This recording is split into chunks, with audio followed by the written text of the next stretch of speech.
Iran மற்றும் America Israel இடையிலான போர் பதற்றங்களுக்கு மத்தியில் ஈரானிய வெளிவிவகார அமைச்சர் அப்பாஸ் அராக்சி பாகிஸ்தானில் இருந்து நேரடியாக ரஷ்யாவிற்கு புறப்பட்டுச் சென்றுள்ளார்.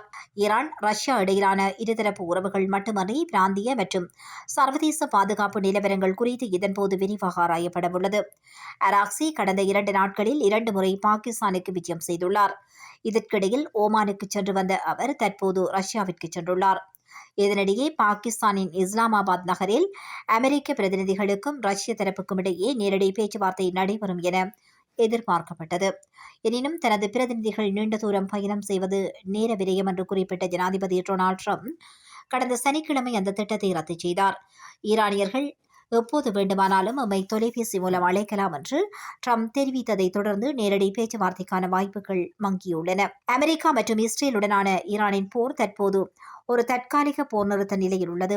ஹோர்முஸ் நீரிணையை ஈரான் மூடியுள்ளதால் உலக அளவில் எரிபொருள் விலைகள் உயர்ந்துள்ள நிலையில் இந்த பிரச்சினைகளுக்கு தீர்வு காண ரஷ்யாவின் ஆதரவை ஈரான் நாடியுள்ளதாக கருதப்படுகின்றது.